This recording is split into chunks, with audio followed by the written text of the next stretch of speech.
Donc, Jean-Philippe France, je co-dirige le groupe de travail Youth and Education, donc éducation et jeunesse, du RAN, du Radicalization Awareness Network.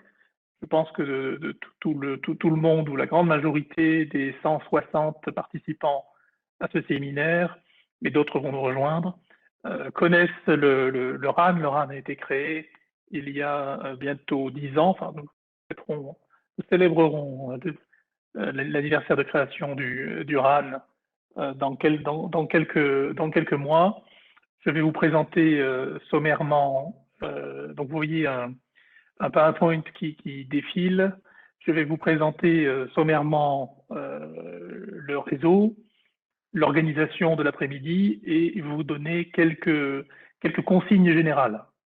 Donc, qu'est-ce que le RAN? Le Radicalization Awareness Network est donc un réseau de praticiens, à peu près 6000 praticiens professionnels de première ligne de tous les États membres de l'Union européenne.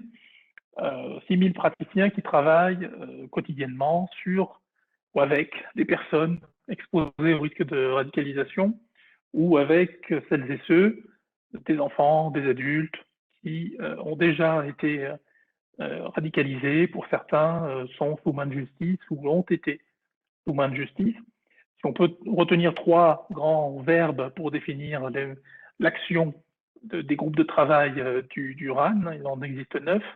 Ces 3 grands verbes seraient partager l'expérience, soutenir les dispositifs qui nous semblent être pertinents en vue de dégager des bonnes pratiques, et donc apprendre les uns des autres.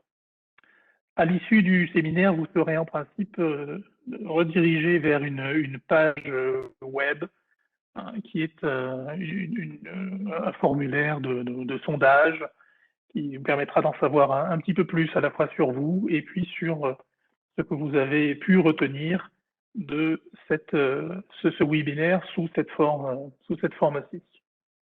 Donc, je vais vous présenter l'organisation de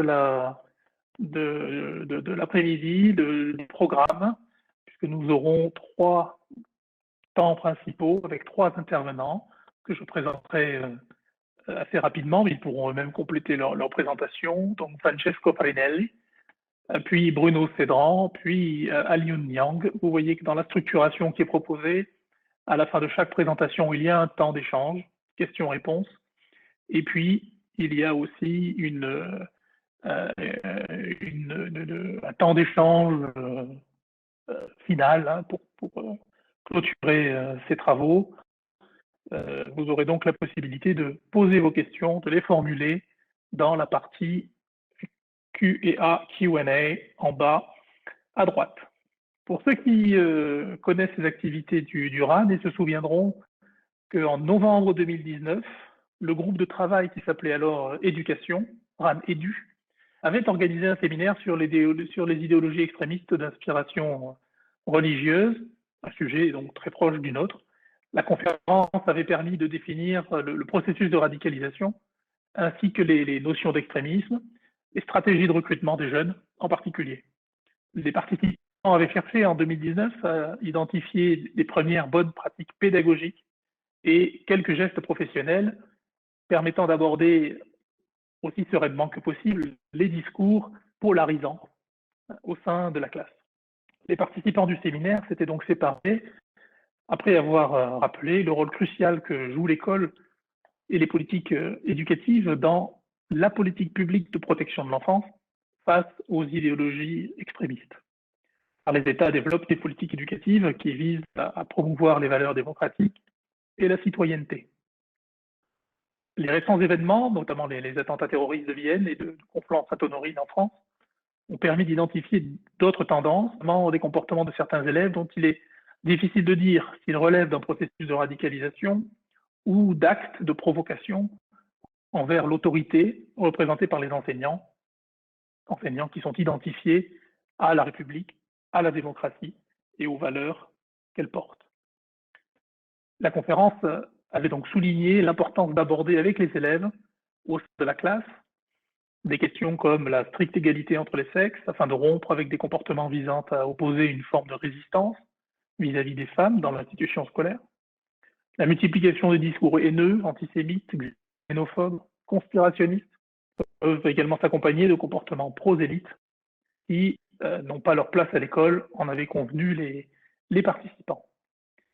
Les recommandations formulées étaient de plusieurs ordres, au-delà de celles formulées à destination des autorités politiques et législatives, et pour coller au plus près des gestes professionnels enseignants. Trois propositions principales peuvent être retenues. Ne jamais ignorer les propos relevant d'une idéologie extrême. Encourager l'ensemble des acteurs de la communauté éducative à coopérer, chefs d'établissement, enseignants, éducateurs, travailleurs sociaux, psychologues, forces de l'ordre, services de police, de gendarmerie, les collectivités.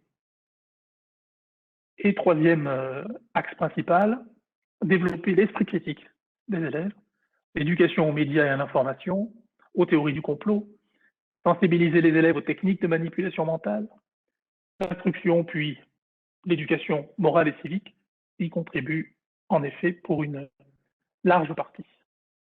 L'objectif de ce séminaire est donc de partager des pratiques, des gestes professionnels lorsqu'ils surviennent dans le cadre de la classe ou du cadre scolaire, plus largement, lorsque surviennent donc des propos relevant d'idéologie extrémiste, d'inspiration religieuse.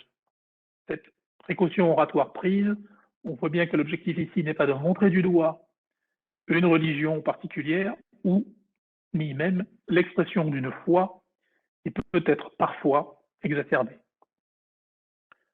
Donc le premier intervenant est Francesco Farinelli, qui est directeur de programme auprès de European Foundation for Democracy. Il est également un membre du pool d'experts du RAN auprès de la Commission européenne. Il a publié des ouvrages, des essais universitaires dans le champ de la lutte antiterrorisme, des études du développement, des infox, comme on dit maintenant, donc des fake news, des processus de propagande, des théories du complot et de leurs impacts sur le schéma social et les sociétés contemporaines européennes.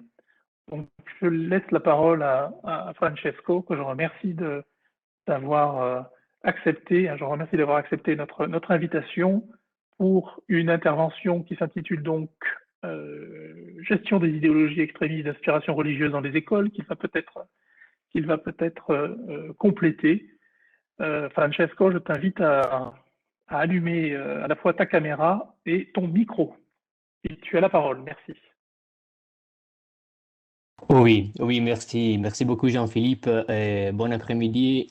Et avant tout, merci aux organisateurs aussi pour ce webinaire qui va traiter des sujets très importants. Les cas de Samuel Paty en France nous enseignent encore une fois de ne jamais baisser la garde à ces propos. Et encore plus, je pense maintenant, c'est-à-dire dans un moment historique où la pandémie COVID-19 a apporté avec ça des problématiques pour les gens liées au décrochage, au désintérêt, à la détresse. Et c'est là où les perspectives d'avenir s'amenuisent, qui souvent les idéologies extrémistes et les processus de radicalisation représentent une menace encore plus réelle. Je suis donc très heureux aujourd'hui d'être ici avec vous. Diapo suivante, s'il vous plaît. Les sujets de ces webinaires, la gestion des idéologies extrémistes d'aspiration religieuse dans les écoles a été déjà abordée à plusieurs occasions par les groupes de travail RANEDU. Et dans ces contextes, j'ai eu les privilèges de discuter avec professeurs, directeurs, assistants sociaux, chercheurs, acteurs venant du secteur de l'éducation pendant un meeting, les meetings nommés par Jean-Philippe, qui a eu lieu à Anvers, après que j'avais publié avec mon collègue Toufik Bourfa de la European Foundation for Democracy un guide pratique pour enseignants et professionnels du terrain en France au sujet de la laïcité et de la prévention de la radicalisation. Je pense donc que partager certains des résultats du meeting et du guide pourrait être une bonne manière pour introduire les sujets de ces webinaires. Diapo suivant, s'il vous plaît. Les meetings à Anvers, ainsi comme les guides de l'EFD, partaient du constat que les professeurs, les éducateurs, sont de plus en plus confrontés à des défis liés à des idéologies extrémistes politico-religieuses et qu'au niveau européen, les écoles ont un rôle crucial à jouer pour aider à protéger les enfants contre les idéologies extrémistes en favorisant les valeurs démocratiques. Diapo suivant, s'il vous plaît. Pendant les meetings à Anvers, on a discuté en particulier des recyclés violents, des stratégies de recrutement, des principaux problèmes signalés à propos de l'éducation religieuse et des questions controversées discutées à l'école. Des perspectives pédagogiques ont été aussi formulées afin de faire face à ces challenges, à ces défis. Diapo suivant, s'il vous plaît. L'extrémisme islamiste a été adressé particulièrement pendant les meetings, étant donné que ces dernières années, l'État islamique a essayé d'endoctriner et de recruter des enfants pour peupler ses rangs. Et en effet, les enfants représentent une proie facile pour les groupes extrémistes, surtout à cause de leur âge, de leur malléabilité psychologique. Et alors que certains pays considèrent les sujets à caractère spirituel comme une affaire personnelle, n'est pas adresser, n'est pas répondre au mécontentement, au sens d'injustice, aux idées ou au comportement extrême des étudiants, ou le fait de ne pas gérer ces questions de nature sensible de manière adéquate au sein de la classe, pour représenter un risque. Par exemple, si de telles conversations n'ont pas lieu, les étudiants pourraient aller chercher des réponses d'autres sources prêchant des récits dont le but est de les recruter dans des groupes extrémistes. Diapo suivant, s'il vous plaît. En ce qui concerne les récits, des récits construits sur l'idéologie, la désinformation, les préjudices, les experts et les acteurs intervenus étaient d'accord sur le fait que les récits les plus récurrents sont basés sur des émotions liées à un sentiment de victimisation, d'humiliation, d'injustice et d'oppression.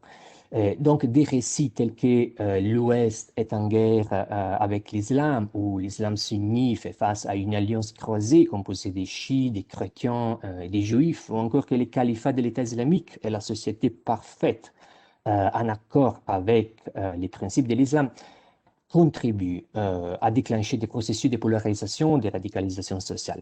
À cet égard, la justification de la violence au service du plus grand bien et la pensée que l'humanité est composée de groupes de personnes inférieures et supérieures ont été aussi soulignés pendant les meetings comme deux concepts clés, apportant plus de preuves quant à la nature binaire de ces récits.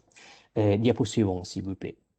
À propos des stratégies utilisées par les extrémistes et les islamistes afin de cibler et de recruter les enfants, pendant les meetings, on a souligné l'exploitation des taux d'abandon dans les écoles primaires et secondaires, la tentative de propager des formes d'intolérance, des formes intolérantes de l'islam dans certaines écoles à orientation religieuse, les prosélytismes à l'école par des pairs, l'usage des réseaux sociaux pour propager la propagande et les théories du complot, les recrutements des parents qui introduiront leurs enfants à ces idéologies extrémistes, mais aussi la promotion d'événements publics avec un but caché ou l'usage des matériels de communication tels que les jeux vidéo, les médias interactifs faits pour attirer les jeunes ont été nommés parmi les stratégies principaux.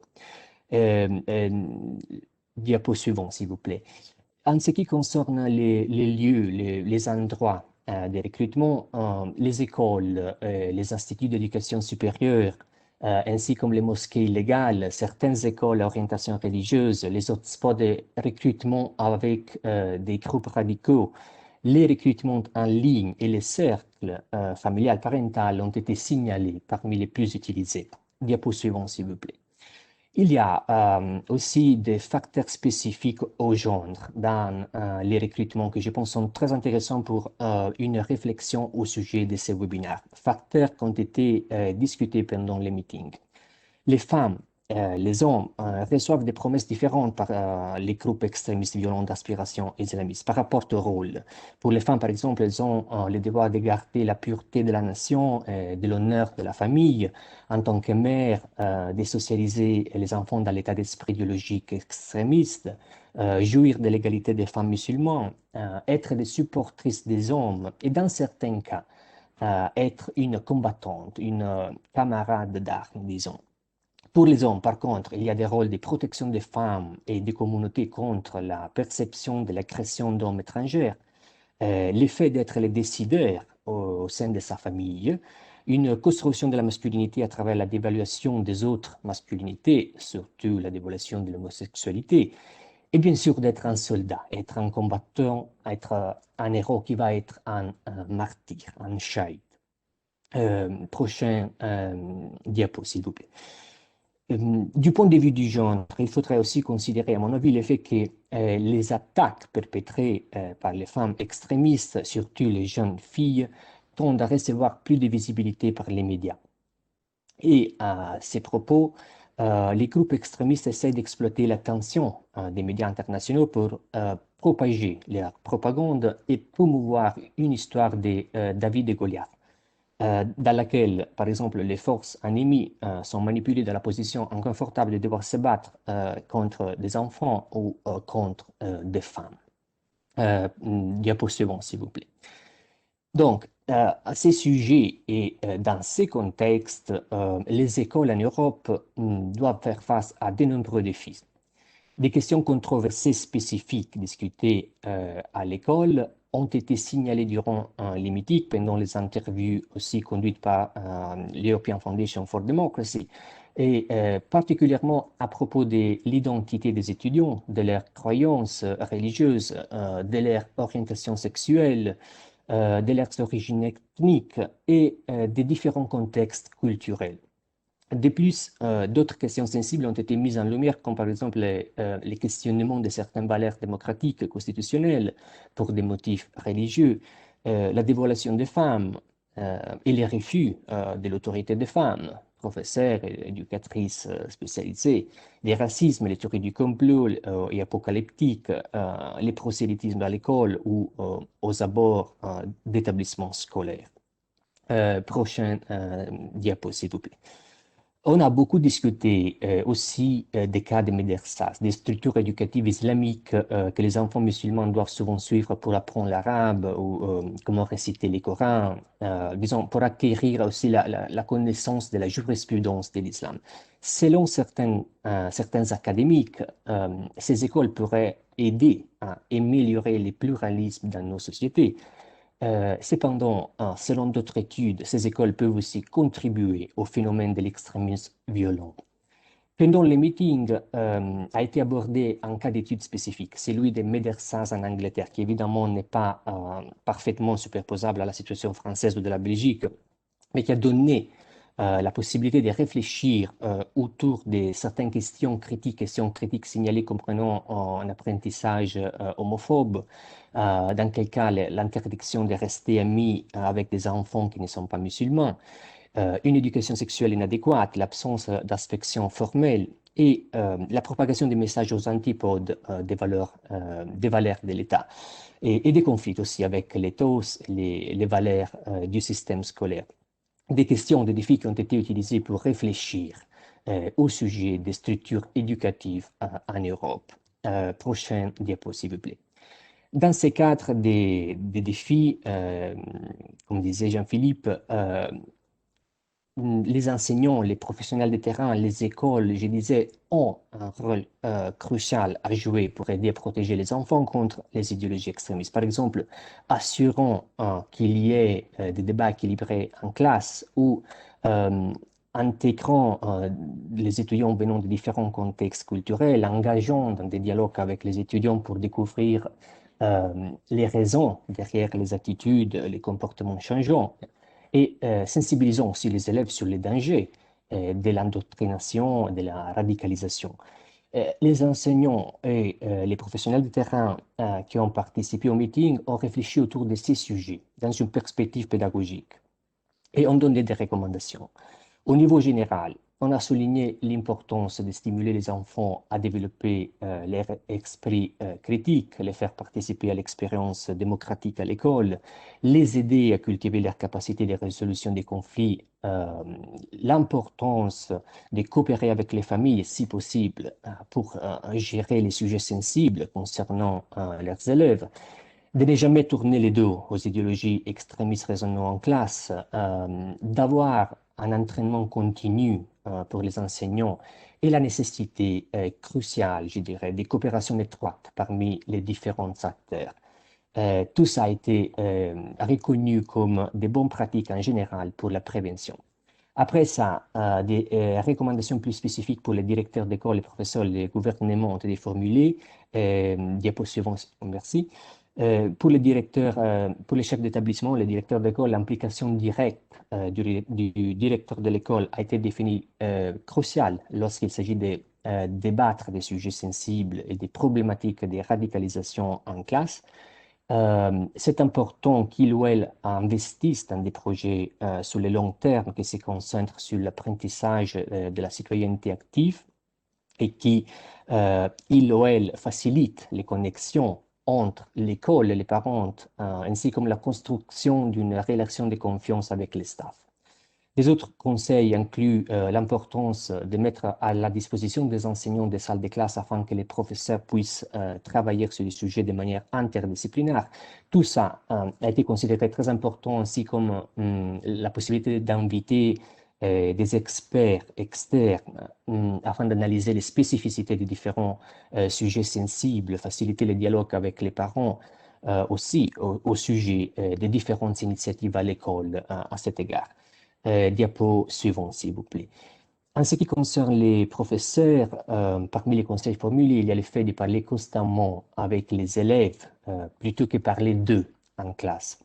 Faciliter le dialogue auprès des étudiants en classe en se concentrant sur leur futur, sur comment ils veulent vivre ensemble en société, essayant d'orienter la conversation sur les points communs plutôt que sur les différences, à travers des sujets tels que les peurs, l'anxiété, l'incertitude, les changements de vie. Ça serait aussi important d'augmenter l'alphabétisation médiatique des étudiants et que les enseignants agissent en tant que facilitateurs plutôt qu'en tant qu'experts quand il s'agit de parler des sujets controversés en classe. Et à ces propos, des sujets tels que la citoyenneté démocratique, les droits de l'homme et la représentation égalitaire des genres devraient faire partie de toutes les conversations en classe par rapport à des sujets déclenchant des sentiments forts divisant la communauté et la société.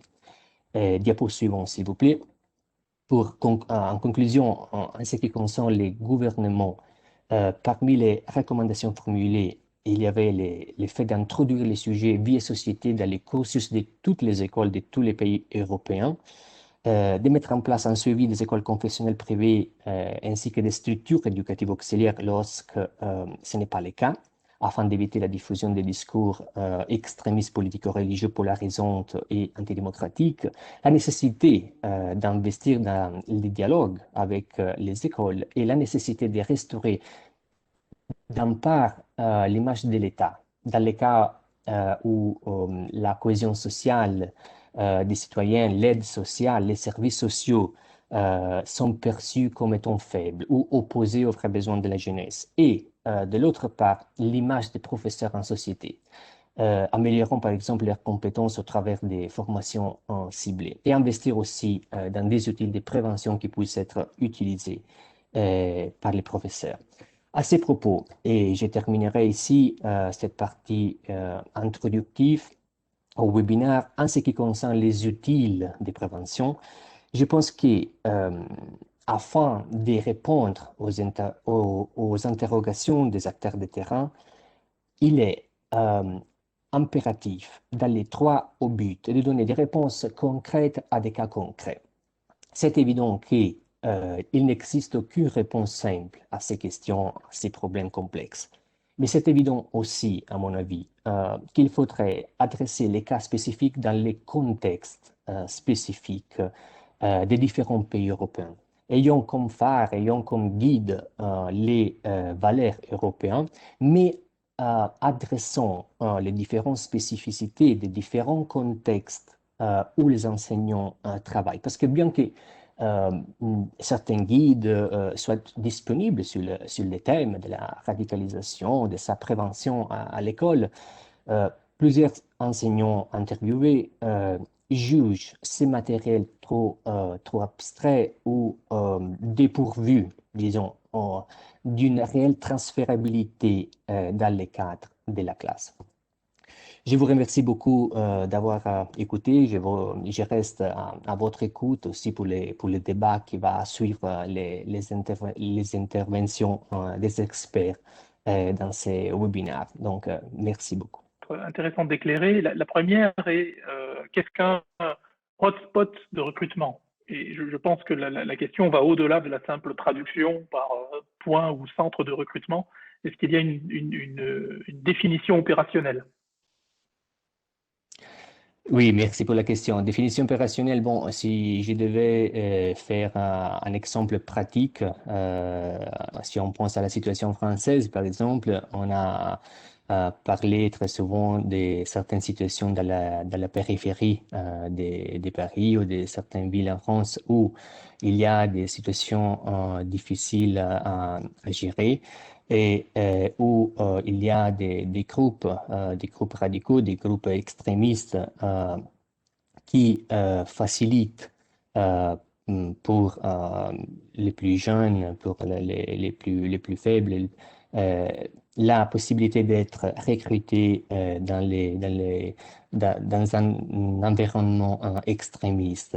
Il y a très souvent des problématiques d'ordre social, d'ordre économique qui vont compliquer la situation en général. Mais disons, la caractéristique principale des hotspots, j'utilise les mots en anglais, des recrutements est le fait que dans un contexte, dans un lieu, dans un endroit spécifique, il y a malheureusement la possibilité de rencontrer, de venir en contact avec des idées, des idéologies et des situations de vie, je dirais, extrêmes qui vont compliquer et parfois les chemins des plus jeunes, des plus vulnérables, parce que parfois il y a, c'est pas, des promesses de recevoir en aide parce que j'ai besoin d'être aidé, et alors je reçois des promesses d'être aidé,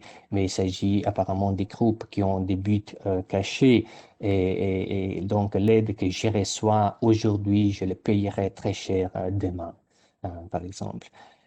Donc, je ne sais pas si au niveau opérationnel, ça peut être une définition correcte pour répondre à cette question. Sinon, je suis heureux de continuer à parler de ça.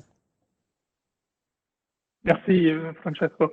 Il y a également une question qui porte sur les ressources, les outils, puisque tu as évoqué à la fin de ta présentation la disponibilité d'outils que certains enseignants considèrent difficilement transposables dans la salle de classe. Ça dépend aussi naturellement du contexte d'enseignement. Donc, quels outils et quand tu parles d'entraînement des enseignants, en fait, tu veux parler, j'imagine, de la formation des enseignants, de la formation continue, à la sensibilisation à ces enjeux, à ces problématiques et au décryptage, à l'utilisation des outils. Alors, est-ce que tu peux dire quelques mots rapidement là sur le panel d'outils et puis la manière d'envisager leur transférabilité? Oui, oui, merci pour la question.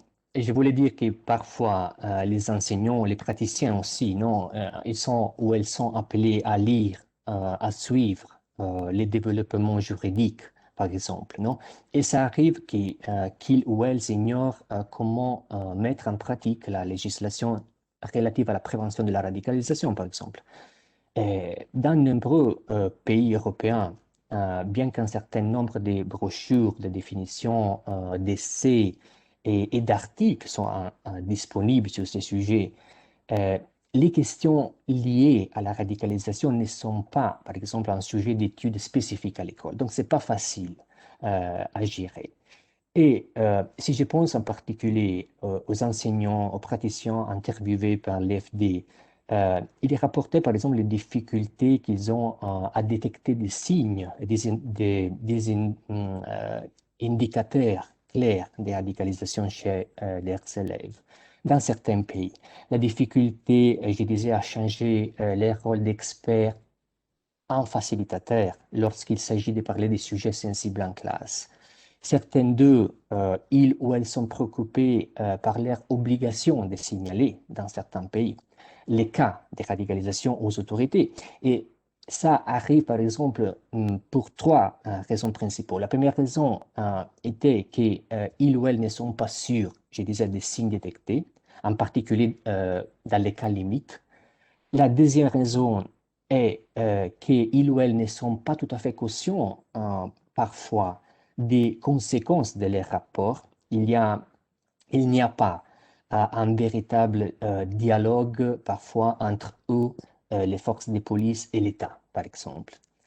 Et la troisième raison était ils ou elles ont peur d'aggraver les choses pour leurs élèves parce qu'ils veulent les aider, mais ils ne sont pas sûrs quelle est la meilleure façon de le faire. Alors, pour faire face à tout ça, l'expérience que nous avons gagnée grâce à ce que j'appelle nos héros, les enseignants, les praticiens, ceux qui combattent vraiment en première ligne, est que quand on va créer des outils pratiques, des outils de prévention, ces outils de prévention des outils pratiques qui adressent des cas pratiques. Parce que c'est évident que je peux, et c'est très important ça, hein, je peux parler des valeurs, je peux parler des valeurs de l'État, des valeurs démocratiques, mais les cas peuvent être très différents, les situations peuvent être très différentes d'un pays à l'autre. Et si je n'adresse pas les cas concrets de l'Italie, les cas concrets de la France, les cas concrets de la Belgique, je pense qu'on a du mal à aider les gens concrètement et les professeurs et les praticiens à faire bien leur travail. C'est ça que je voulais dire. D'accord. Il y a beaucoup de questions et il y en a certainement qui vont se recouper avec les deux autres interventions. Donc, je vais tenter de les garder en mémoire et de les partager tout à l'heure. Peut-être une dernière question là, pour l'instant pour Francesco, avant de poursuivre. Est-ce que la fin du califat a modifié les préconisations, les recommandations qui avaient été émises en 2019 et que tu avais émises dans le document, dans le guide que tu as co-signé, qui était produit concomitamment d'ailleurs? Oui, et merci pour cette question aussi. Bon, c'est évident que le scénario est un scénario changeant et il n'y a pas, je l'ai dit, des solutions simples qui peuvent être valides pour tous les cas. Mais dans les cas de la prévention, je souligne prévention de la radicalisation, avant tout, il faut dire que le fait que l'État islamique a été, a été je je suis pas sûr avec le mot français, mais a été, je veux dire, a perdu la possibilité, non, qu'avait de dominer sur ces des territoires, etc. Ça ne veut dire absolument pas que son idéologie violente a cessé d'avoir une grande influence sur les jeunes ou sur les personnes en général. En ce qui concerne les recommandations, je pense que les recommandations liées à la prévention, non? Donc, c'est-à-dire euh, faire vivre l'expérience démocratique à la classe aux jeunes, faire si que les dialogues entre les enseignants et les étudiants soient un dialogue important, l'enseignant, les praticiens, ainsi comme la famille devrait être quelqu'un qui on peut se confier. Donc, tous ces types de recommandations que je ne vais pas répéter maintenant parce que je viens de les dire, je pense qu'ils restent valides. Elles restent valides. Après ça, maintenant, disons que c'est vraiment devenu plus difficile et en particulier pour les contextes que nous vivons maintenant, les contextes en ligne. dû aussi à la pandémie, pas seulement à la défaite de l'État islamique, mais aussi à la pandémie Covid-19, est venu vraiment, vraiment difficile détecter les situations parce qu'on est loin. Il y a un écran en face souvent entre les enseignants et les étudiants. La quantité de temps qu'on passe en ligne maintenant est supérieure beaucoup par rapport au passé et c'est normal ça parce qu'on passe notre résistance en ce moment-là en ligne. Et si l'ordinateur non, devient mon principal ami, mon principal instrument de dialogue, bon, c'est évident que les perspectives de futur pour les gens semblent être plus limitées qu'auparavant. Et donc, c'est plus difficile. Donc, en termes de recommandations, je pense que maintenant, il faudrait vraiment élaborer, vraiment penser, vraiment être précise à chercher des données, des réponses concrètes à la situation virtuelle que nous sommes en train de vivre. Merci beaucoup, Francesco, pour ta présentation très claire, les réponses que tu as données à ces questions avec force de détail, et puis nous aurons l'occasion d'y revenir en fin de webinaire. Merci à Je vous. vais laisser la parole, merci beaucoup Francesco. Je vais laisser la parole à Bruno Sedran qui va pouvoir allumer son micro et sa caméra. Alors Bruno, lui, est coordonnateur du service des équipes mobiles de l'enseignement obligatoire en Belgique, en Fédération de Wallonie-Bruxelles. Les équipes mobiles sont en fait une équipe pluridisciplinaire qui comprend 26 intervenants qui ont pour mission de soutenir les écoles dans toutes les situations de crise ou dans la gestion d'incidents critiques, accidents graves, actes de violence, si elles le souhaitent, et donc les préparer à y faire face. Depuis 2015, les services des équipes mobiles ont été désignés par le gouvernement pour répondre à toutes les demandes d'appui des écoles en matière de prévention de la radicalisation, ce dont va traiter Bruno. Voilà. Bruno, tu as Merci. la parole. Merci Jean-Philippe et merci pour l'invitation. Juste petite anecdote avant de commencer, enfin pas anecdote mais précision, c'est que effectivement moi je travaille en Belgique et le système scolaire est très différent, on le sait en fonction des pays, etc. Et en Belgique, donc on a de l'enseignement qu'on appelle confessionnel, donc on a des réseaux. On a de l'enseignement catholique, on a de l'enseignement islamique, on a de l'enseignement orthodoxe, etc., etc., etc. Donc il y a ce qu'on appelle l'enseignement libre confessionnel dans lequel on va pouvoir retrouver un ensemble. Et puis on a aussi de ce qu'on appelle le réseau officiel et enfin, avec les communes, donc ce qui dépend des mairies, etc., etc. Donc on a une pluralité des réseaux en Belgique. Ce qui veut dire que c'est très différent du contexte français. Voilà. Du coup, on a aussi quelque chose, il y a aussi quelque chose qu'il n'y a pas en Belgique, c'est que on n'a pas ce concept de laïcité qui, chez nous, est remplacé par le concept de neutralité. Ce qui n'est pas du tout la même chose, puisque en France, le concept de laïcité, il y a tout un projet derrière qui accompagne ce concept, tandis que l'idée chez nous, c'est très différent, puisqu'il y a cette question de neutralité au niveau de l'enseignement, etc., etc. Alors, donc cette petite précaution-là, elle est importante parce que, comme le disait Jean-Philippe dans la présentation, c'est que nous, ça fait plus de 15 ans qu'on travaille les crises. Donc, on est un service qui travaille les crises depuis plus de 15 ans, tout type de crise. Donc, les crises qui vont s'instaurer dans les établissements scolaires et qui vont s'installer dans le long terme, des problèmes de conflit, de harcèlement, etc. Et puis, les crises plutôt liées aux incidents critiques, donc qui sont des événements soudains, imprévisibles, qui vont marquer une rupture dans le fonctionnement de l'école et pour lesquels il y a des risques de trauma. Donc, c'est tout ce qui est généralement lié à la mort.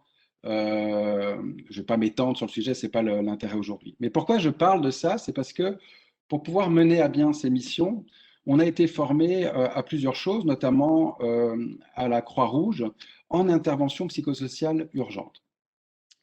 Et à l'époque, on ne parlait pas encore autant de radicalisme que maintenant.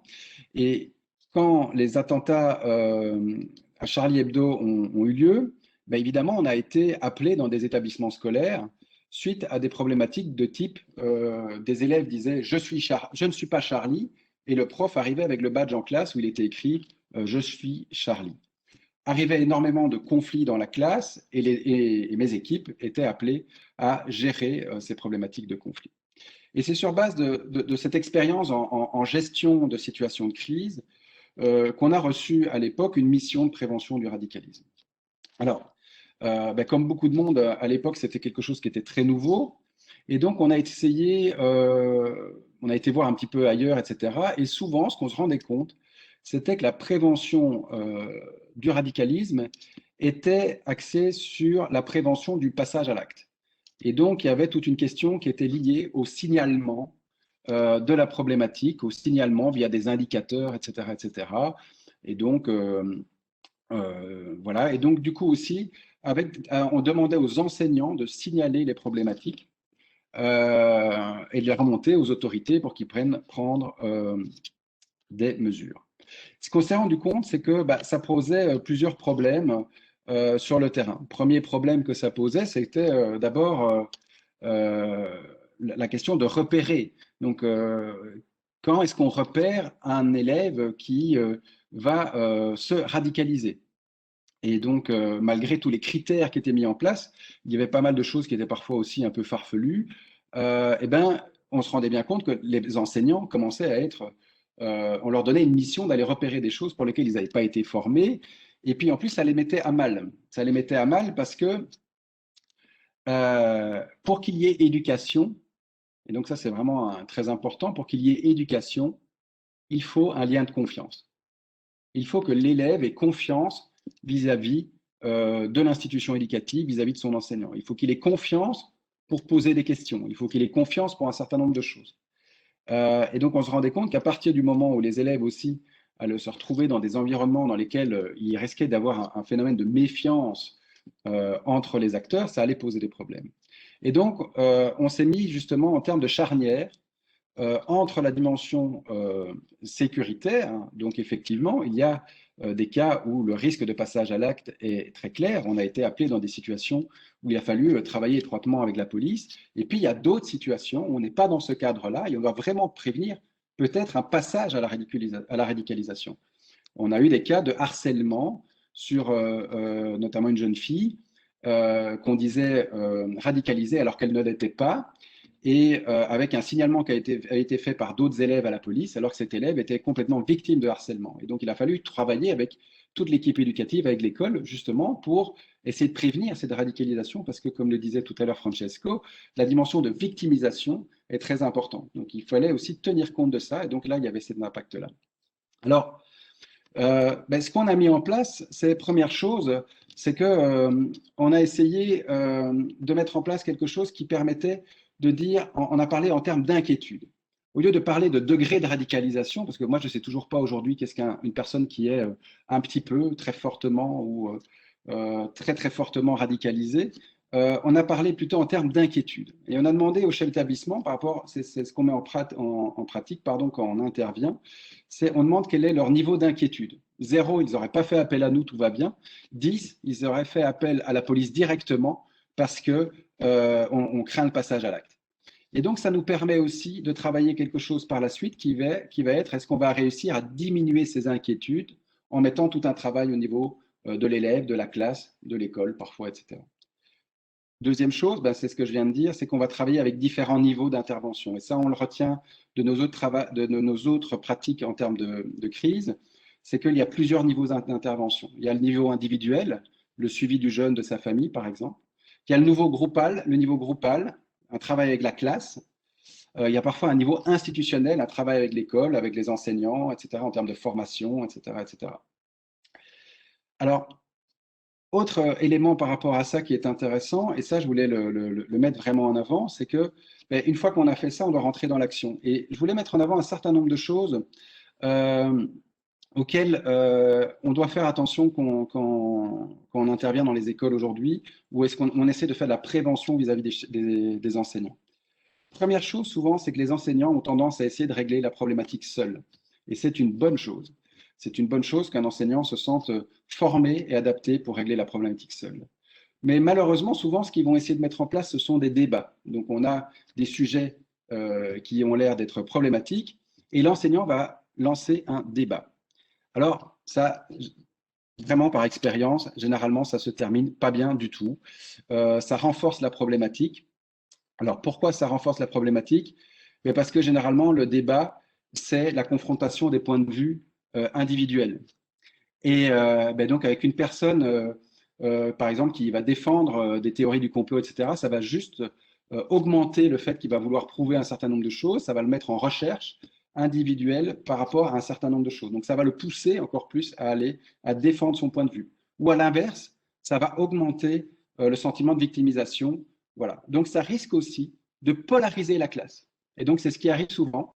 Quand un enseignant commence à vouloir lancer un débat dans une classe, qu'est-ce qui se passe? C'est qu'on va se retrouver avec une classe qui va être complètement polarisée, avec des élèves qui vont être, je reprends cet exemple de Charlie, mais pour Charlie, contre Charlie, avec des élèves qui sont pour l'expression, la liberté d'expression et les caricatures, et d'autres qui sont contre.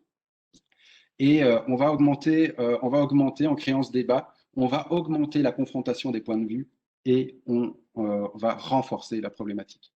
Et donc nous, c'est ce qu'on essaye d'éviter quand on intervient dans les établissements scolaires. J'expliquerai 2-3 choses, je regarde quand même l'heure. J'expliquerai 2-3 choses, comment y arriver, 2-3 pistes.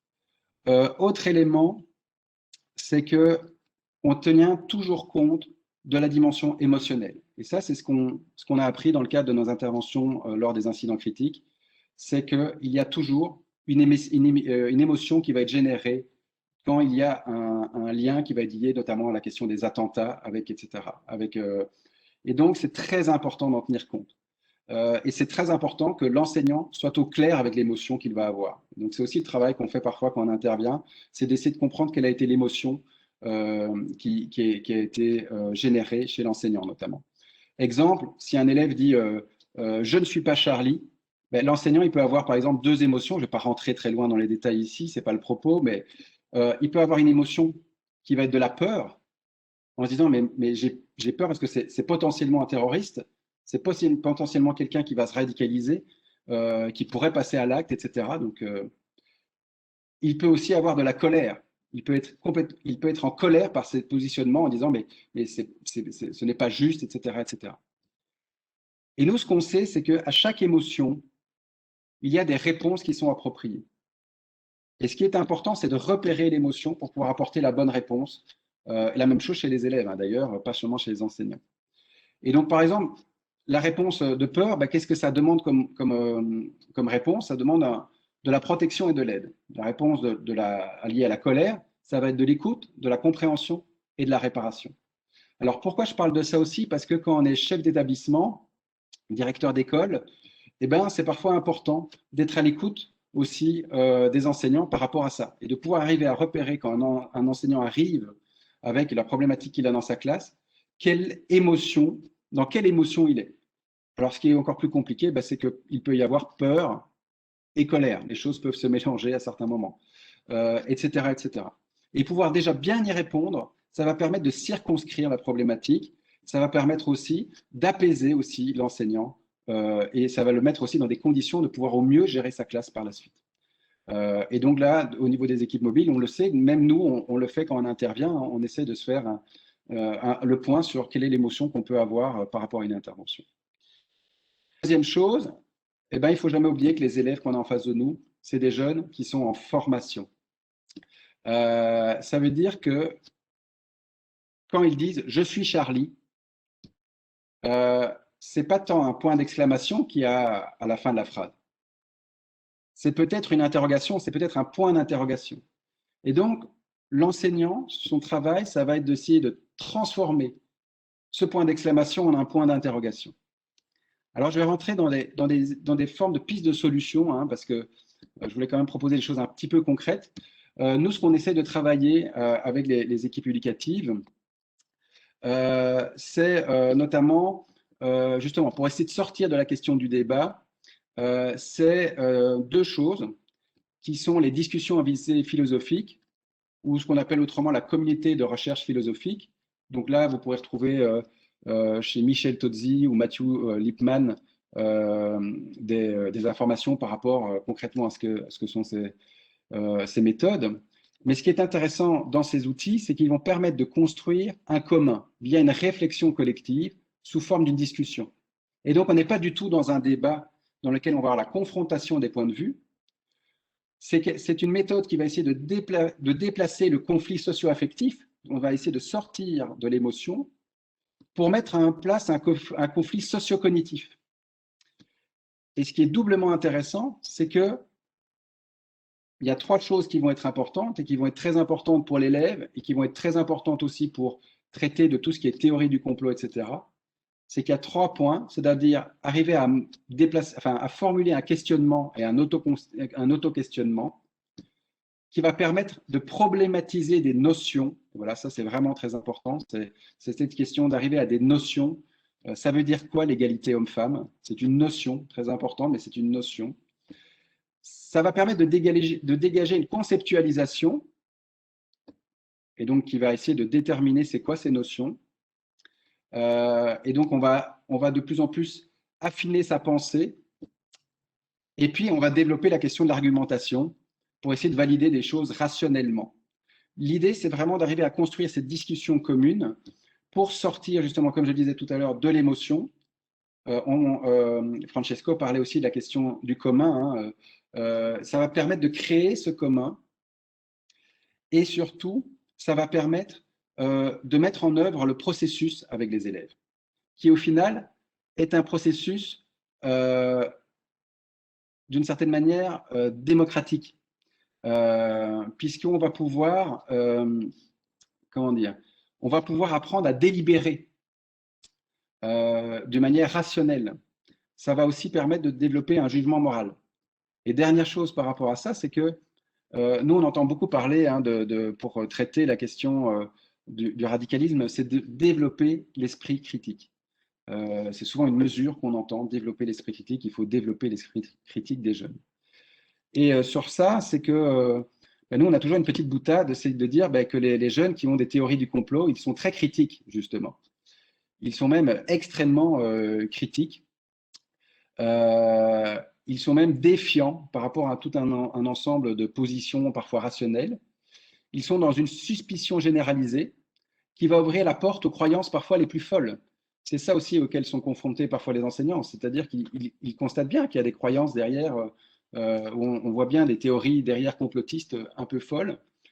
Et donc, c'est ça qui va être difficile, ça va être de transmettre et d'apprendre aux élèves à construire des diagnostics qui vont être partagés afin d'autoriser des choix qui peuvent être raisonnés via cette démarche de questionnement, de conceptualisation et d'argumentation qui va être la base d'un exercice démocratique, qui est le deuxième élément qu'on entend souvent dans la prévention de la radicalisation, c'est de dire il faut faire participer les jeunes à la question démocratique. Et la question derrière qui s'entend ça, c'est comment est-ce qu'on y arrive?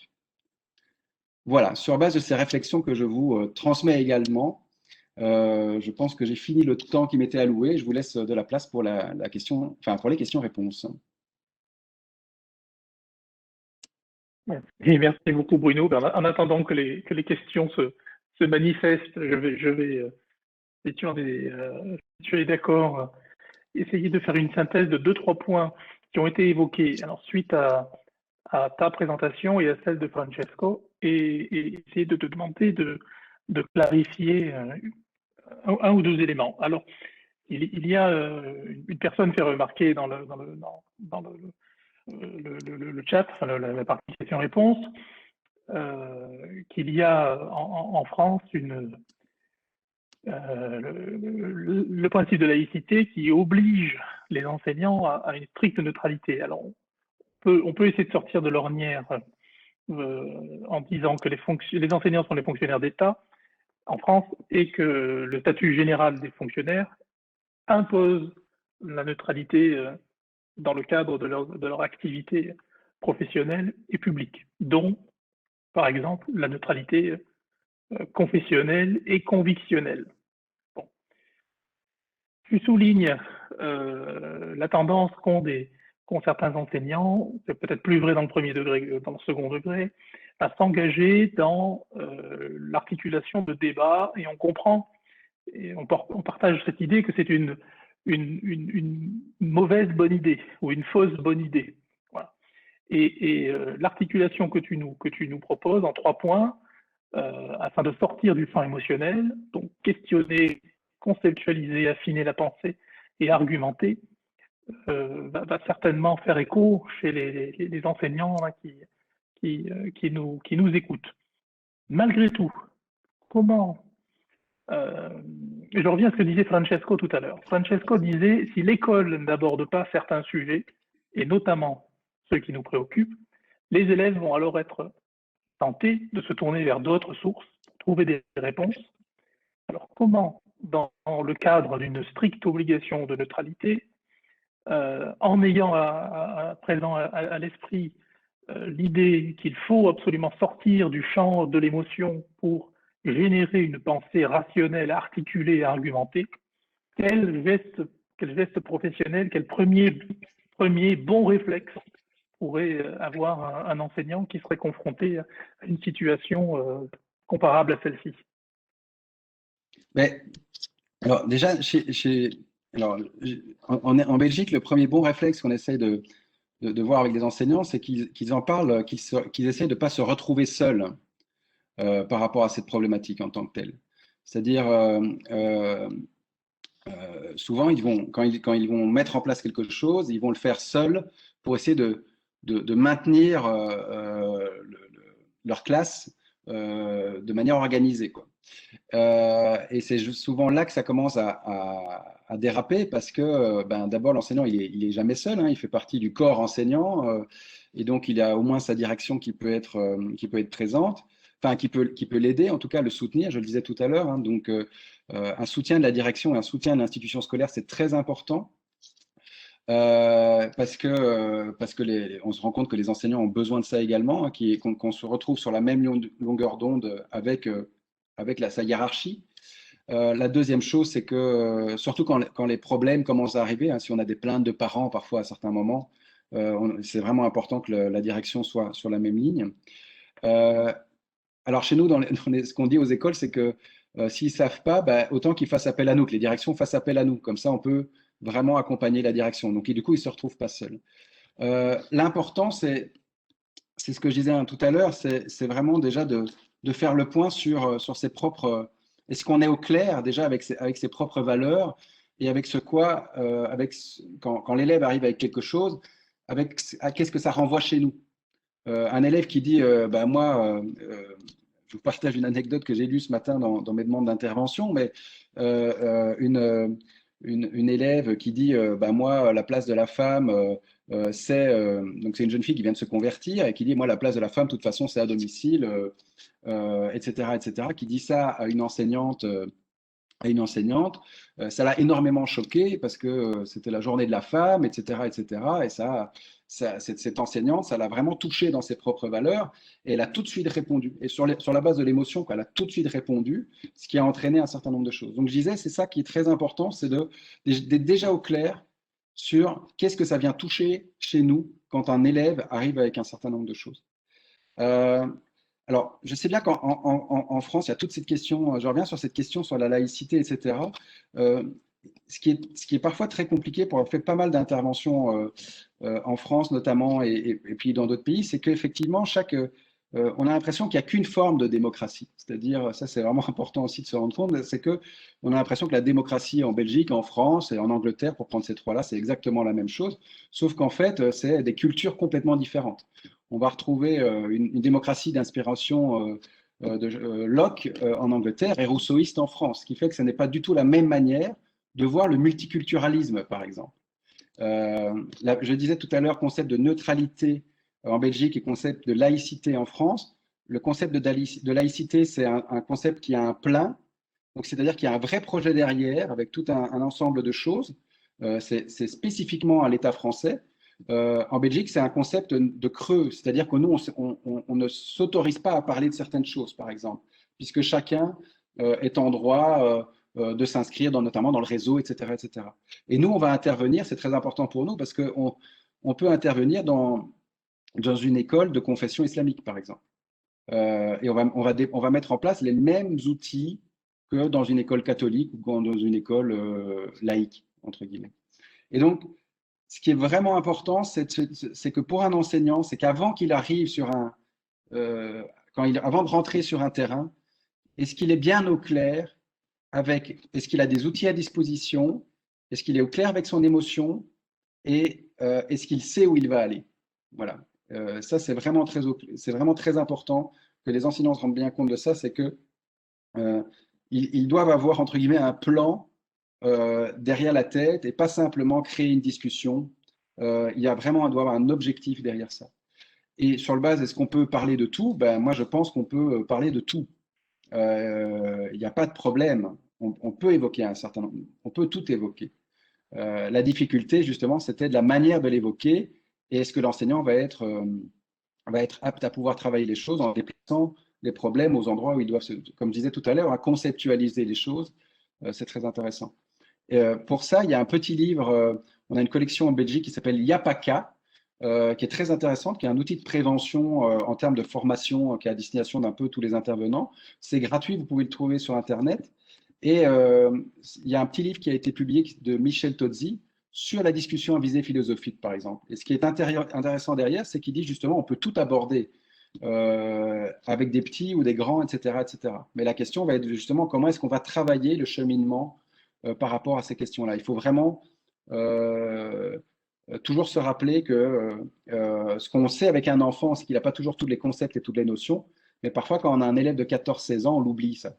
Et a fortiori, parfois dans certaines écoles avec des populations qui ont un niveau socioculturel plus bas, qui ont été confrontées à moins de relations culturelles sur un certain nombre de choses, il y a des choses auxquelles ils n'ont pas été confrontés. Et donc, il va falloir aussi leur apporter ces notions-là. Voilà. Juste une petite dernière chose par rapport à ça. De nouveau, en forme de petite provoque, moi j'aime beaucoup dire que les élèves qui se radicalisent comme ça et qui vont se rechercher les informations sur Internet, ils ont tout compris en fait. Ils ont tout compris. Pourquoi? Parce qu'on leur apprend à apprendre. Et à l'école, on n'arrête pas de dire on va vous apprendre à apprendre. Alors, c'est des élèves qui ont tout compris parce qu'ils vont sur Internet et ils ont le processus d'apprendre à apprendre. Et donc, la difficulté, c'est pour ça qu'on parle souvent d'esprit critique, etc. La difficulté, c'est comment est-ce qu'on va développer non pas l'esprit critique, mais la faculté de jugement.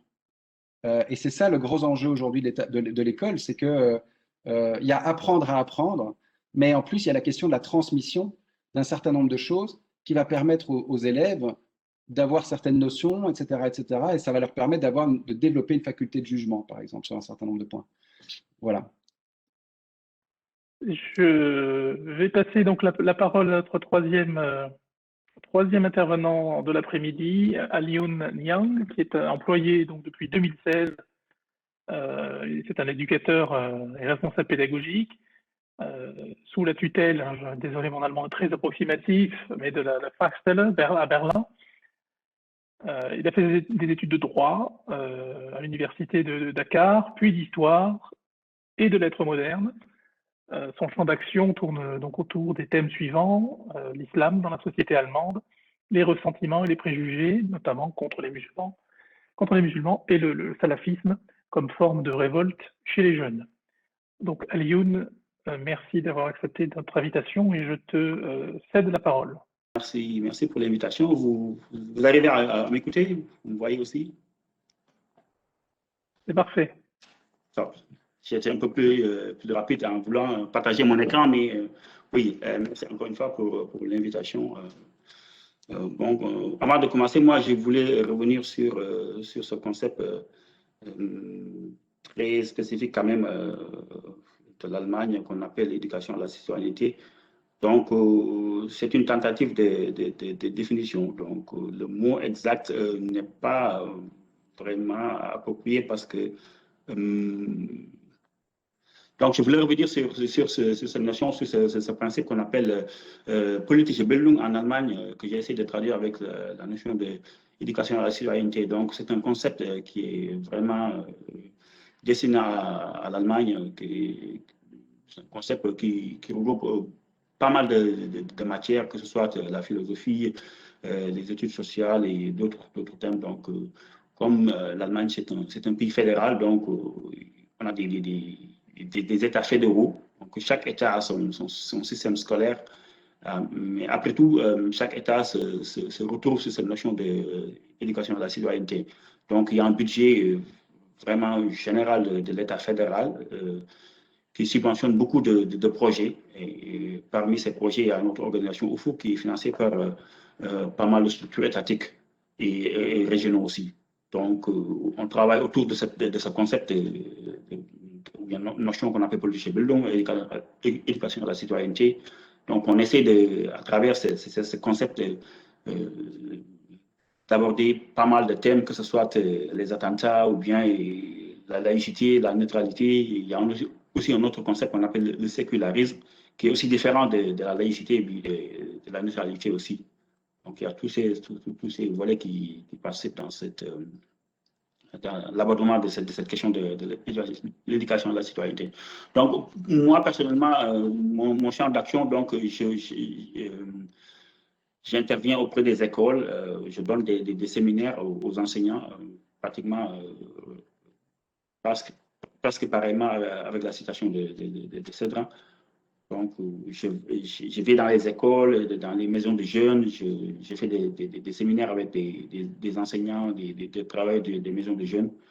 Et dans un autre volet, on a notre site Internet qui sert d'outil d'information. Donc, à travers notre site Internet, on peut s'informer sur les questions tournant autour de l'islam dans la société allemande ou bien les formes de racisme. Une forme typique qu'on appelle antisémitisme racisme, c'est envers les musulmans, cette notion qu'on appelle dans d'autres contextes islamophobie ou bien des méfiances ou bien des préjugés envers les musulmans. Et un autre thème, un autre phénomène qu'on appelle le salafisme. Donc, à travers ces deux volets, les séminaires et le site Internet, on a aussi un projet ou bien un volet qui se passe aussi dans les écoles. Donc, on forme des jeunes pères qui vont dans les écoles et font des ateliers avec les élèves. Donc, qui travaillent sur beaucoup de thèmes, que ce soit les formes de discrimination, ou bien les attentats, ou bien les sujets il y a toute une palette de sujets. Donc, ça dépend des sujets qui concernent les écoles et les élèves. Donc, ils peuvent se mettre d'accord avec nos pairs. Et puis, après, ils vont dans les écoles et interviennent directement là-bas. Un dernier volet aussi qu'on a, c'est on publie beaucoup de choses. On a donc des fascicules, des flyers, des orientations qu'on essaie de mettre à disposition des intervenants, que ce soit des enseignants ou bien d'autres formes de travailleurs sociaux ou bien d'enseignants. Donc, pour le contexte, ou bien pour ma part, donc j'ai essayé de vous amener quelques questions donc, qui tournent autour de cette thématique des attentats. Donc, les deux intervenants l'ont souligné aussi, il y a aussi une différence très considérable à noter aussi, si on prend le contexte de l'Allemagne. De notre côté, on a aussi des réactions similaires, que ce soit la réaction des élèves, mais les questions des enseignants tournant autour de ce point. Comment réagir face aux attentats? Est-ce que c'est une question à aborder dans les écoles ou bien comment aborder les attentats dans le contexte pédagogique? Donc, pour cela, je vous ai amené quelques questions qui tournent autour de ce point. Est-il possible d'en parler dans les cours en tant qu'enseignant? Est-ce que j'ai la possibilité, est-ce que j'ai le devoir d'en parler en tant que fonctionnaire de l'État? Est-ce que je suis sous la disposition du principe de la laïcité ou bien de la neutralité, que je ne dois pas aborder ces thèmes? Ou bien comment faire, comment jouer avec la médiatisation de ces attentats? Parce que, après tout, il y a eu aussi une médiatisation des attentats, que ce soit avec le cas de Paty ou bien de Charlie Hebdo. Donc, comment faire pour aborder cette sensation médiatique qui se trouve dans la société dans laquelle on vit? Donc, la deuxième question, comment apprendre ici la thématique sans porter préjudice aux élèves ou bien les stigmatiser, parce que Cédran le disait aussi, la question des émotions est aussi très forte et très importante aussi. Parce que si dans une classe, on a des jeunes qui se disent musulmans ou bien qui sont croyants, ils sont, disons dans le contexte allemand que je connais, ils sont très rapidement stigmatisés. Sous une forme de ouais, pourquoi ça se passe autour de l'islam. On attend d'eux qu'ils fournissent des explications, alors qu'ils sont des jeunes qui sont aussi même dépassés par la question. Donc là, il va falloir bien trouver le moyen pour aborder ces émotions ou puis ces questions qui sont un peu délicates. Il y a une autre question aussi qui a été aussi très largement discutée dans beaucoup de contextes, le deuil collectif, parce qu'il y avait une minute de silence observée dans beaucoup d'établissements. Beaucoup d'enseignants n'arrivaient pas à se retrouver autour de ce deuil qu'on a eu à imposer à beaucoup de structures scolaires. Il y a des enseignants qui réagissaient, qui disaient moi, je n'ai pas la possibilité d'organiser ce deuil parce que c'est un événement avec lequel je ne m'identifie pas, donc je n'ai pas la possibilité de pouvoir réagir adéquatement aux réactions des jeunes s'il y a des réactions. Et comment organiser ce deuil? Est-ce que je dois le faire dans une classe précise ou bien dans l'enceinte de mon école ou bien dans toutes les écoles? Donc, il y avait tout un débat autour de ce minute de silence. Par rapport à ça, il y avait aussi des réactions, parce que M. Cédran l'a dit aussi, il y avait des élèves qui se disaient, moi, je ne suis pas Charlie, donc je ne m'identifie pas à Charlie. C'est dommage que ces attentats se sont passés en Allemagne, ou en France, pardon, mais il y a aussi des attentats qui se passent en Allemagne. Le cas récent, c'était à Hanau, donc un extrémiste qui était entré dans une ficha-bar et puis avait tué pratiquement une dizaine de personnes. On ne parle pas de ces attentats dans les écoles. Pourquoi subitement on doit parler uniquement de Charlie ou bien de Samuel Paty? Donc, il y avait ces formes de protestation venant des élèves. La dernière question aussi, comment réagir au cas où les élèves ne voudraient pas en parler? Parce que ça ne se limite pas simplement à une protestation, mais à d'autres formes. Ils vont aussi sur Internet, ils vont trouver d'autres réactions et puis s'identifier à ces réactions. Et lorsqu'ils amènent ces réactions en classe, comment arriver à aborder ces questions? Nous, on s'est dit que dans notre organisation, au FOUC, il est impératif d'en parler. Il est impératif d'aborder ces sujets parce qu'ils sont de toute façon actuels. Les élèves vont en parler, que ce soit dans la cour de récréation ou bien chez eux ou bien ailleurs, ils vont en parler. Donc, il faut leur donner la possibilité d'en parler. Il faut aussi profiter de l'actualité. Et au-delà de l'actualité, c'est ici d'essayer de travailler sur la question politique. Parce que là aussi, on a observé une tendance. Donc, la réaction d'Emmanuel Macron, le président de la République française, a aussi déclenché une série de réactions provenant des élèves. Donc, eux, ils se sentaient qu'il y a toute une structure qui se cache derrière ou bien qui soutient ce qui se passe, alors que dans d'autres cas, il n'y a pas cette réaction. Il n'y a pas cette forme vraiment très forte qui est là et puis qui essaie de manier la question. Donc, les émotions, je reviens aussi sur ce point qui est vraiment sensible. Donc, nous, dans notre contexte, on se dit qu'on peut en parler tout en essayant de poser ou bien de formuler des questions ouvertes et de ne pas d'aller dans la confrontation, comme le disait Cédran aussi. Donc, laisser la possibilité aux élèves de formuler leurs émotions, les enseignants aussi. Essayer de travailler sur ces émotions. Qu'est-ce qui se cache derrière? Qu'est-ce que veulent me dire les élèves ou bien les enseignants à travers les réactions, que ce soit une forme de réalisation ou bien d'autres formes de concertation. J'ai mis le point éviter toute ridiculisation parce que la remarque qu'on a faite en Allemagne, c'est que lorsqu'on parle des attentats, on a tendance à prendre en compte les thèmes sur lesquels on discute depuis pas mal d'années, que ce soit la migration, le rôle de l'islam dans la société, ou bien le port du voile, ou bien le port de la burqa, et des thèmes pareils. Donc, des thèmes pareils qui sont sont de toute façon très difficiles à aborder parce qu'il y a vraiment une inégalité dans les discours, que ce soit sur le plan politique ou bien social. Donc là, ils doivent vraiment faire la balance sur où porter l'importance du sujet. Porter son focus sur les attentats ou bien essayer d'aborder aussi les questions qui ont un rapport avec les attentats. Comme je le disais aussi, comment réagir lorsque les élèves manifestent une forme de résilience. Donc là, il serait difficile d'aborder cette question parce que ce serait pratiquement impossible de pouvoir parler avec une personne qui se dit non, moi je ne suis pas là pour un discours, qui se recourbit sur leur trou ou bien sur leur drap, je ne sais pas. Donc là, on a aussi développé deux méthodes de dire, OK, s'il y a cette forme de résilience, peut-être essayer de former de petits groupes de travail où les jeunes, les élèves se retrouvent entre eux afin de pouvoir travailler sur cette question de confiance, comme le disait Cédric. Parce que la confiance, elle est primordiale pour pouvoir agir. Lorsqu'ils sentent qu'il y a une méfiance venant des enseignants, donc pour eux, c'est pratiquement impossible de parler de n'importe quel sujet que ce soit. Donc là, il va falloir peut-être essayer de former de petits groupes de travail pour essayer de travailler sur la question de la confiance pour leur montrer qu'on est là pour vous.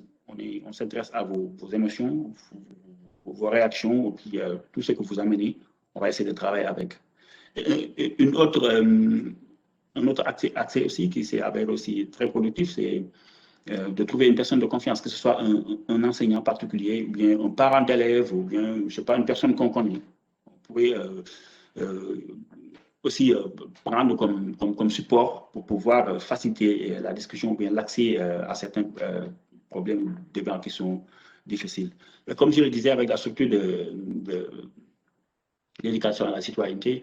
Ici, à Berlin, pratiquement là où on est, il y a tout un tas d'organisations qui travaillent autour de ce point. Donc, les établissements scolaires ou bien les maisons d'hygiène ne sont pas seuls pour thématiser les attentats. Donc, ils peuvent faire recours à beaucoup d'organisations, beaucoup de services externes en dehors du contexte scolaire pour pouvoir apporter une aide au traitement de ces questions. Donc, là aussi, c'est un support très important parce que d'un côté, les enseignants auront la possibilité ou bien de prendre un peu de recul sur l'émotionnalité ou bien sur la question actuelle et puis de laisser la place aux acteurs externes qui vont entrer et travailler directement avec les élèves. Naturellement, ils seront accompagnés par les enseignants parce qu'ils sont là pour les élèves, mais ils auront ce recul et puis de laisser la place aux autres acteurs qui amènent d'autres options, d'autres alternatives pour pouvoir travailler avec les jeunes. On travaille aussi avec, comme dernière slide de la présentation, avec ce concept d'une américaine d'origine allemande, Ruth Kuhn. Ruth Kuhn, c'est une psychanalyste. Elle a développé le concept de l'interaction centrée sur un thème.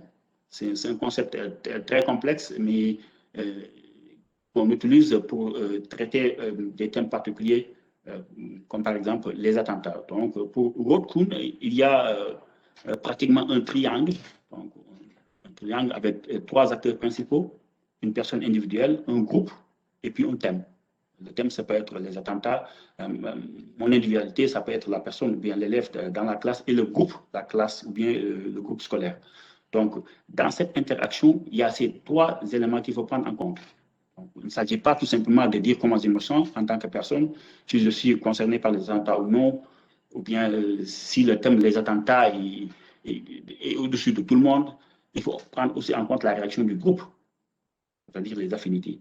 Et en dehors de ce triangle, il y a un cercle autour de ce triangle qu'on appelle le contexte, l'environnement ou bien le contexte extérieur. Donc l'environnement, ça peut être le système politique, l'environnement, ça peut être les discours, l'environnement, ça peut être tout un tas de choses qui peuvent aider à développer le thème ou bien qui influencent soit ma position personnelle ou la position d'un groupe.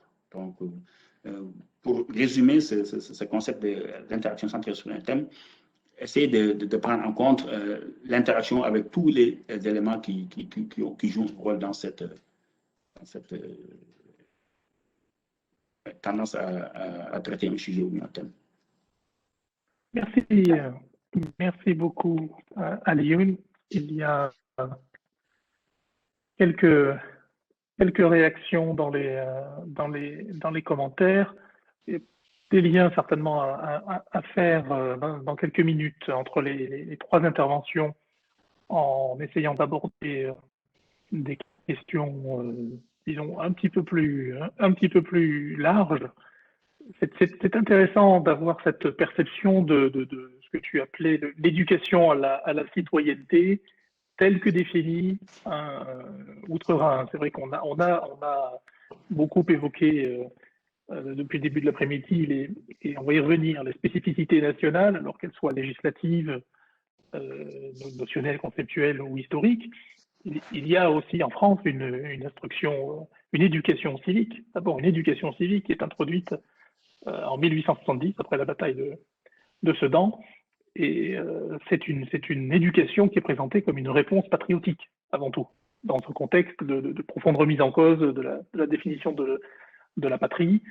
On se souvient de la circulaire de 1883, la lettre aux instituteurs de Jules Ferry, qui a ce beau titre de ministre de l'Instruction publique et des Beaux-Arts. L'instruction civique, c'est en France un moyen d'agréger, un moyen de réunir, au XIXe siècle, de réunir la patrie, cimenter une nation qui est unie avant tout autour de la langue française et des principes républicains de liberté, d'égalité et de fraternité. Donc c'est l'instruction morale et civique, telle qu'elle est définie en France, n'a pas pour rôle de définir à minima la citoyenneté française, mais au contraire souligner l'incroyable pouvoir agrégateur, intégrateur de la République. C'est toujours très intéressant de partager ces regards, ces analyses de ce qui constitue les spécificités de ce qu'on appelle effectivement dans la novlangue l'éducation à la citoyenneté. Enfin, les Anglais ont le même vocable, citizenship education, on le retrouve un petit peu partout. Donc, merci beaucoup, Alioune. Y a-t-il des questions précises, ponctuelles pour Alioune? Non, mais il y a des éléments qui reviennent. Ce que je vous propose, c'est de passer à la quatrième partie de ce webinaire, hein, c'est-à-dire les échanges, alors qu'ils sont moins spontanés que s'ils avaient lieu en présentiel. Nous avons identifié quelques questions dans le chat auxquelles les trois contributeurs pourront donner des réponses et apporter leurs éclairages. Il y a une première question qui me semble tout à fait intéressante, qui peut être posée à Francesco, mais je pense que Bruno et Alioune peuvent aussi intervenir. Existe-t-il, alors elle est posée par Anna Ruiz dans le chat, existe-t-il, je vais essayer de la reformuler, des différences, alors dans un contexte scolaire, hein, pour aborder les phénomènes de radicalisation ou les radicalités religieuses et politiques. Donc on a bien à l'esprit ce que ça pourrait être des formes de radicalisation islamiste, djihadiste, salafiste d'un côté, et puis les mouvances intégrisme, des formes d'intégrisme d'extrême droite, des discours survivalistes, par exemple, etc. Francesco, est-ce que tu veux réagir? Est-ce qu'il y a des différences à la façon dont on pourrait aborder en classe l'une et l'autre forme de radicalisme ou de radicalité? Oui, merci pour la question. C'est une question très intéressante, franchement. Bon, je pense que malgré les différences, parce qu'il y en a évidemment entre une radicalisation religieuse, disons religieuse ou politique, je voudrais focaliser l'attention sur le fait que quand nous parlons de radicalisation ou extrémisme religieux, je pense que nous devrions préciser qu'il s'agit toujours d'une typologie de radicalisation politico-religieuse. Donc, les deux aspects, même malgré les différences, sont toujours liés. J'ai dit une évidence, mais les terrorismes, je pense qu'il faut les répéter tous les jours, n'a pas de religion. Parce que sinon, on risque de dévaloriser les discours des groupes extrémistes, leur tentative d'ennoblir l'acte violent grâce à la religion. Donc, bon, c'est évident que dans les cas du terrorisme ou de l'extrémisme islamiste, la religion joue un rôle, mais c'est une instrumentalisation de la religion. Pour répondre à quoi faire, je pense que les moyens de faire de la prévention à ces sujets sont plutôt similaires, semblables. Je ne sais pas si c'est correct en français, je m'excuse. Mais je veux dire que c'est évident que les enseignants sont appelés à des défis difficiles. Il faut avoir des connaissances, il faut avoir des connaissances d'histoire, d'histoire de la religion, des connaissances géopolitiques. Mais il faut aussi penser que si nous voulons partager les deux démons dans une manière forte, non? C'est-à-dire l'extrémisme religieux d'une part et l'extrémisme politique de l'autre part, il faut aussi considérer que les deux, euh, les deux démons ont en commun quelque chose de très très fort, c'est-à-dire l'idéologie, la croyance que l'idéologie, le chemin que j'ai décidé de suivre est le seul juste, le seul correct. Donc, les opinions basées sur l'intolérance et sur la négation de l'autre sont les mêmes. Il s'agit de quelque chose qui va partir d'un livre, d'un texte religieux, ou ça va partir d'un texte politique. Et c'est pour ça que j'ai commencé cette réponse en disant qu'il faudrait toujours parler, à mon avis, des extrémismes politico-religieux, parce que les deux aspects sont vraiment toujours très, très liés. Et bon, je pense que si Bruno peut-être pourrait dire quelque chose d'intéressant grâce à son expérience à cet égard. Donc, merci. Merci beaucoup, Francesco. Bruno, souhaites-tu apporter un éclairage? Oui, pour nous, par rapport on ne fait pas de distinction hein, puisqu'on est, on est appelé dans différentes situations. Ce qui est intéressant aussi, c'est, je parlais d'émotion tout à l'heure, mais il est clair que parfois certains propos d'élèves vont pas avoir le même impact en fonction de l'école dans laquelle ils vont se situer ou des orientations politiques ou idéologiques des enseignants auxquels ils sont confrontés. Et donc, effectivement, il y a moyen d'aborder les choses, que ce soit politique ou religieux. Il y a moyen d'aborder les choses sans, comment dire, sans crainte. Mais comme je le disais tout à l'heure, il faut être préparé. Nous, on connaît beaucoup d'enseignants qui ont l'impression de connaître la matière et en face, ils vont avoir des élèves qui auront passé de nombreuses heures sur Internet à se renseigner sur des choses qui n'existent ou qui n'existent pas, peu importe, mais en tout cas qui auront un volume de savoir derrière qui pourront opposer à l'enseignant et qui vont mettre l'enseignant en faillite par rapport aux propos qu'il pourrait trouver. Et donc voilà, c'est ce que je reviens un petit peu sur ce que je disais tout à l'heure, mais c'est vraiment très important qu'un enseignant, et il n'y a pas de mal de le dire, même quand on est conférencier, c'est quelque chose qu'on doit apprendre à faire parce que c'est un phénomène en psychologie comportementaliste, on le connaît bien. Si on vous pose une question, vous allez avoir tendance à y répondre. Et un enseignant, il est là pour ça, hein, répondre aux questions de ses élèves. Donc, un élève pourrait lui poser une question, il va avoir tendance d'y répondre, de vouloir apporter un certain nombre de savoirs. Et c'est peut-être le piège, il va peut-être mettre le pied dans quelque chose, dans un engrenage dans lequel il arrivera difficilement à sortir. Et donc voilà. Donc, il n'y a pas de mal à reporter un certain nombre de questions et à dire, mais ça, je ne sais pas y répondre aujourd'hui, ou ce n'est pas le sujet, on peut y répondre à un autre moment, où il faut se préparer. C'est pas, voilà. Donc, tout comme les conférenciers, on doit apprendre aussi parfois à dire bah non, je suis désolé, mais ce n'est pas dans mon champ et c'est plus voilà, à quelqu'un d'autre. Voilà. Oui, c'est pas une pirouette, c'est juste faire un pas de côté. Exactement. Alioune, un complément, un éclairage à la lumière d'une réflexion peut-être plus large sur l'appartenance à une communauté et une citoyenneté. Moi, j'ai bien apprécié la combinaison de Francesco.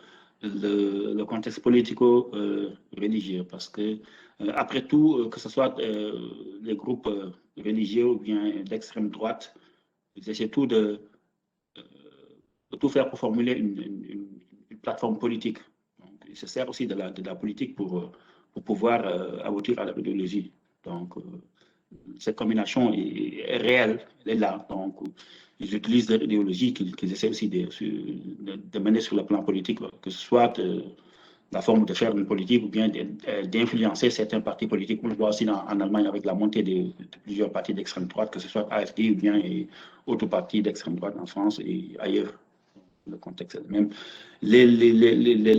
Les thèmes sont aussi pareils, comme le disait Francesco, que ce soit la question du genre ou bien d'autres thèmes. On voit beaucoup de similitudes. Et dans la similitude, il y a aussi une petite différence, parce que le fait que la religion est un contexte précis, comme le disait aussi Bruno, c'est un contexte très précis. Et puis, on fait aussi cette remarque dans les écoles, beaucoup d'enseignants qui nous disent que moi, je ne suis pas musulman, je suis athée, je n'ai rien à voir avec une religion, donc moi, je ne pourrais pas intervenir lorsqu'il s'agit d'un extrémisme venant du côté religieux.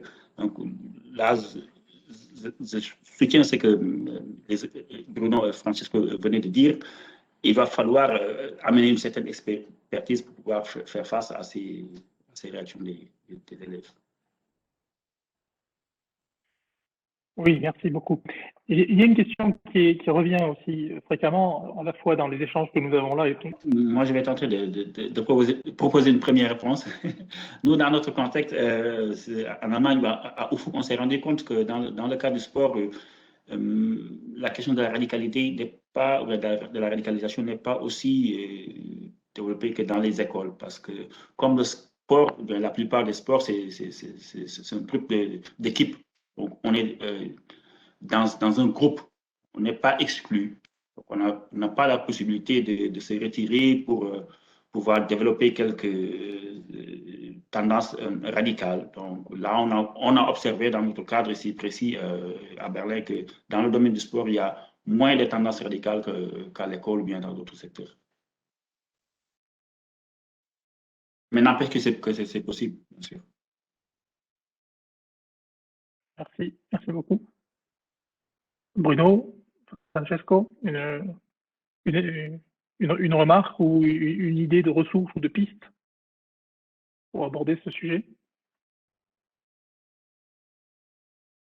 Pardon, j'ai parlé, mais j'étais muet, encore une fois, désolé. Donc, non, je disais un commentaire très vite, et je voulais tout simplement dire que pour ceux qui sont intéressés à ces sujets, a été publié récemment un guide par les Nations Unies. Et donc, c'est en anglais, Preventing Violent Extremism Through Sport. Je pense qu'il devrait y être aussi la version française, mais comme utile, je pense que c'est un guide assez utile, assez complet. Je voulais seulement la conseiller pour la télécharger si on est intéressé à ce sujet. Merci.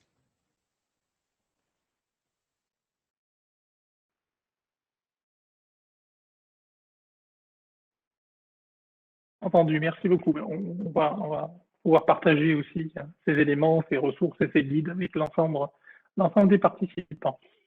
Bien écoutez, il est 16h45 et nous nous étions engagés à terminer à 16h45. Donc je vais conclure très brièvement ce premier webinaire en français, en langue française, depuis la création du RAN. Il y a donc 10 ans, avec la langue de fonctionnement du réseau est habituellement l'anglais. Donc merci aux intervenants, à Francesco, à Bruno, à Youn d'avoir accepté de présenter l'état de leurs réflexions, de leurs recherches. Merci aux participants, 340 inscrits. J'ai compté un pic à 202 participants tout à l'heure avec des collègues se connectant de Belgique, de France, d'Allemagne, de Suisse.